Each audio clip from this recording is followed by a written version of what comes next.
All right, guys, let's go through the equations quiz review.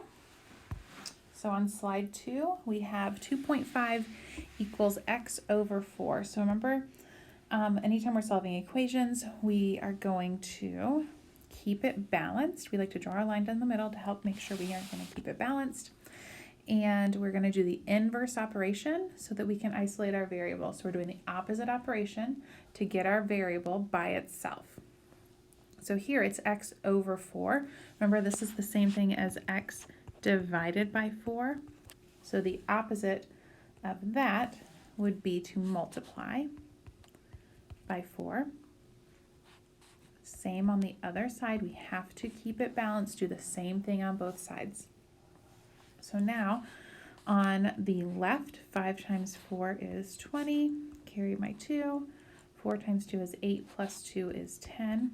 And then don't forget to put that decimal back in one place. So over here I have 10 equals, on this side, remember the whole point here is that these two cancel out, so I get left over with just x.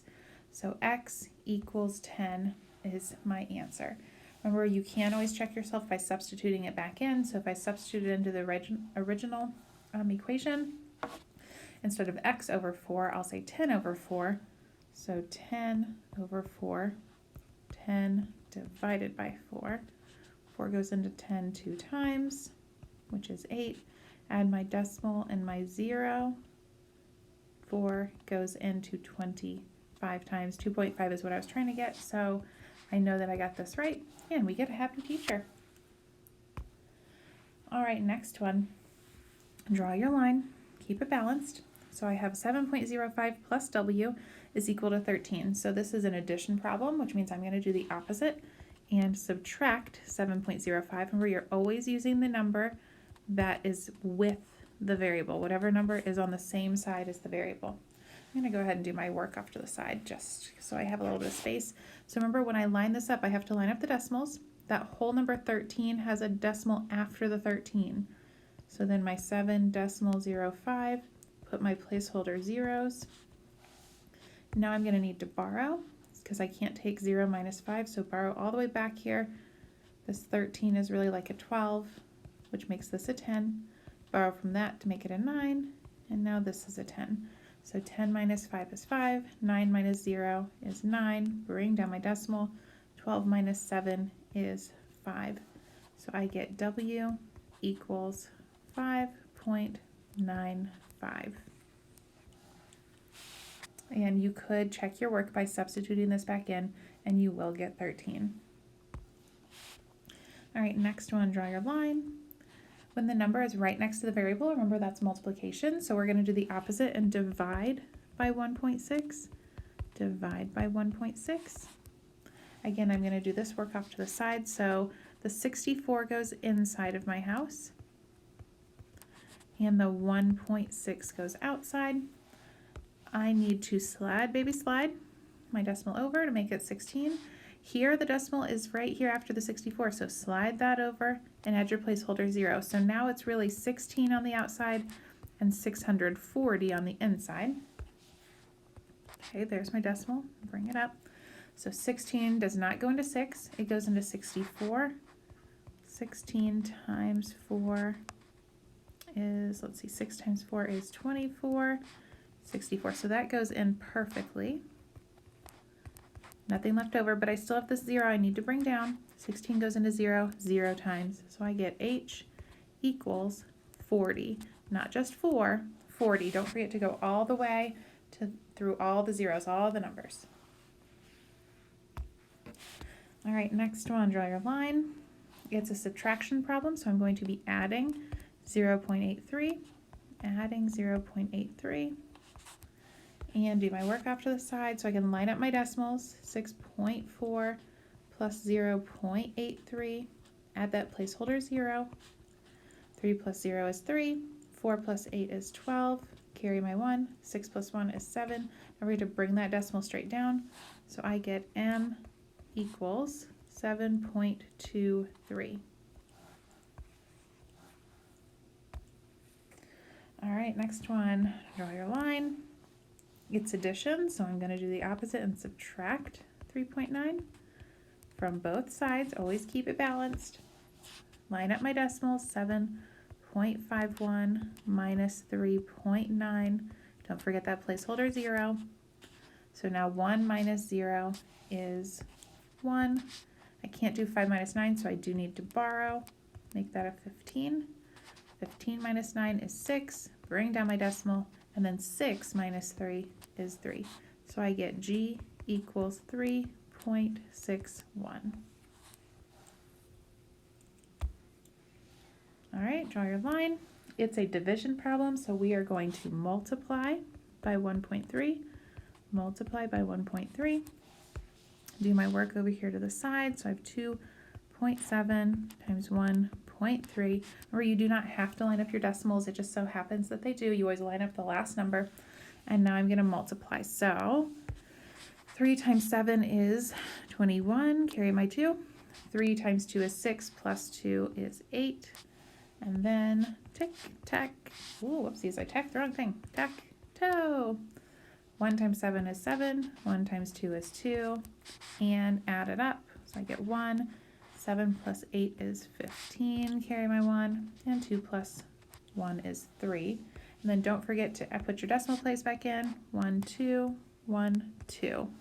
So I get that D equals 3.51. All right, next problem.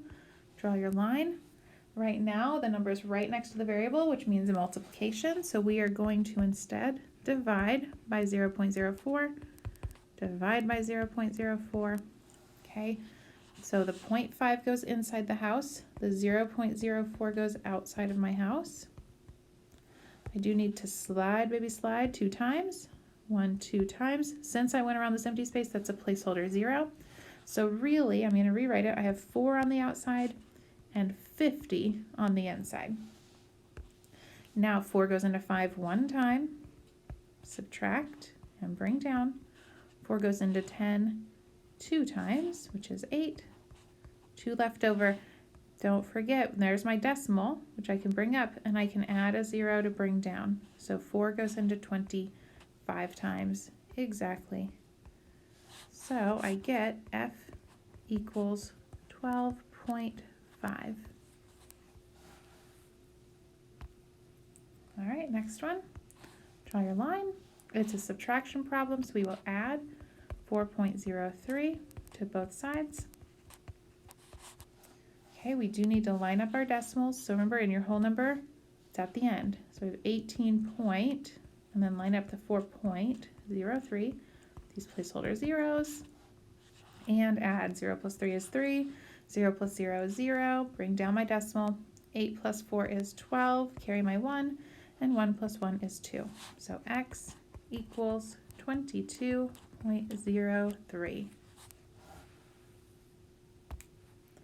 All right, next is my evaluating. So this time they gave me the problem, and I'm going to substitute the numbers in and see which of these makes this equation true.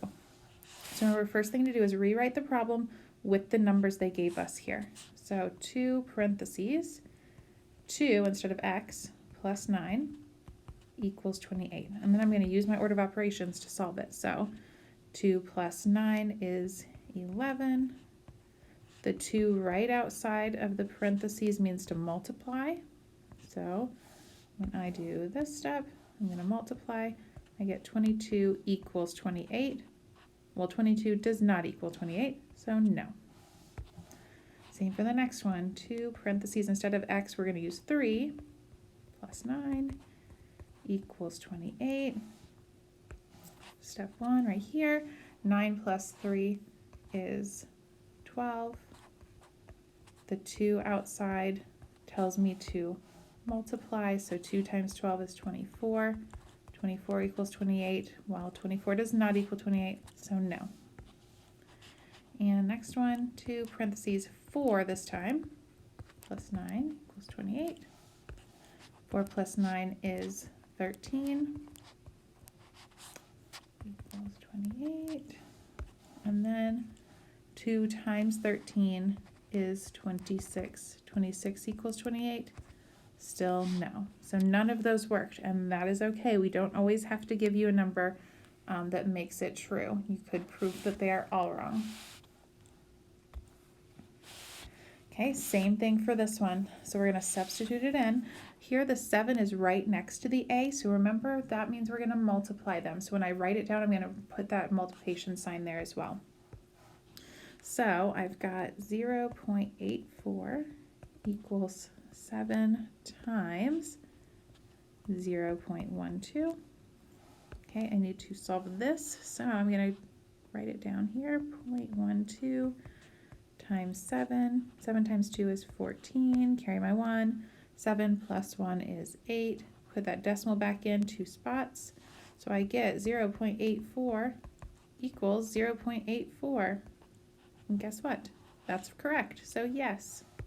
Even though that worked, we should still check the others just to make sure. So let's see. Next one would be 0.84 equals 7 times 1.2. And I'm going to write that work down. So we've got 1.2 times 7, that's 14, carry my 1, 8, put that decimal back in, I get 8.4. So 0.84 equals 8.4. It does not, so no. And our last one here, 0.84 equals 7 times 1.4. Okay, so 1.4 times 7, that is 28, and 7 plus 2 is 9. Put that decimal back in, so I'm getting 0.84 equals 9.8, which they do not equal that, so no. And that is it, guys. So